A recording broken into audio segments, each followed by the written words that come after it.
வாசு தற்பொழுது சொத்து குவிப்பு வழக்கில் கைப்பற்றப்பட்ட முன்னாள் முதலமைச்சர் ஜெயலலிதாவின் நகைகள் மதிப்பீடும் பணி தீவிரமடைந்துள்ளதை பார்க்க முடிகிறது. இது குறித்தான கூடுதல் விவரங்களை பதிவு செய்யலாம். வணக்கம் ராம்குமார்.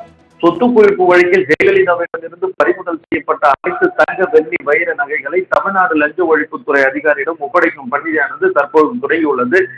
ஜெயலலிதா, சசிகலா, சுதாகரன், இளவரசி ஆகியோரின் சொத்து குவிப்பு வழக்கை விசாரித்து வந்த பெங்களூரு சிறப்பு நீதிமன்றம் இன்று இந்த வழக்கில் பறிமுதல் செய்யப்பட்ட 27 கிலோ தங்கம், வெள்ளி, வைர நகைகளையும் 1562 ஏக்கர் நிலங்களின் பத்திரங்களையும், அதாவது இன்று பிப்ரவரி 14ஆம் தேதியான இன்று தமிழக லஞ்ச ஒழிப்புத்துறை அதிகாரிகளிடம் ஒப்படைக்க நீதிபதி எச்.வி. மோகன் கடந்த ஜனவரி 29ஆம் தேதி உத்தரவு பிறப்பித்துள்ளார். இதைத் தொடர்ந்து தமிழ்நாட்டைச் சேர்ந்த லஞ்ச ஒழிப்பு போலீசார் இந்த பொருட்களை எடுத்துச் செல்வதற்காக 6 பெட்டிகளுடன் வந்திருக்கின்றனர். வாகன வசதி, பாதுகாப்பு வசதிகளை ஏற்பாடு செய்து நீதிமன்றத்திற்கு வந்த அனைத்து பொருட்களையும் பெற்று எடுத்துச் செல்ல உத்தரவு பிறப்பித்ததை பொறுத்து அவர்கள் நீதிமன்ற வளாகத்திற்கு வந்துள்ளனர். பாதுகாப்புத்துறை, காவல்துறை உடன் வந்திருக்கின்றனர்.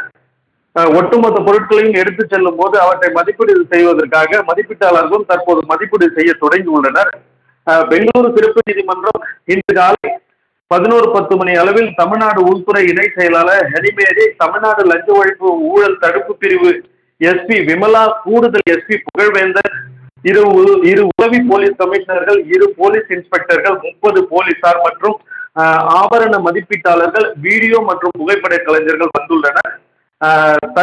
இன்று காலை சரியாக 11:10 மணி அளவில் நீதிபதி மோகன் இருக்கையில் அமர்ந்தார். அப்போது ஜீவா தரப்பில் ஆஜரான வழக்கறிஞர் ஆபரணங்கள் தமிழ்நாடு அரசிடம் ஒப்படைக்க சிறப்பு நீதிமன்றம் வழங்கிய உத்தரவுக்கு எதிர்ப்பு தெரிவித்து உச்ச நீதிமன்றத்தில் மனு தாக்கல் செய்துள்ளோம் என்று தெரிவித்தார். அம்மனு இன்றைக்கு விசாரணைக்கு வருகிறது. ஆகவே வழக்கை ஒத்திவைக்கும்படி அவர் கேள்வி எழுப்பினார். ஆனால் கோரிக்கையை நீதிபதி ஏற்காமல் உச்ச நீதி தடை விதித்தால் பார்த்துக் கொள்ளலாம், அதுவரை ஆபரணங்கள் ஒப்படைக்க பணி தொடரட்டும் என்று உத்தரவிட்டார். அதைத் தொடர்ந்து ஒவ்வொரு ஆபரணங்களும் சரிபார்க்கும் பணியில் ஈடுபட்டு வருகின்றனர். ராம்குமார், வாசு, தகவலுக்கு நன்றி.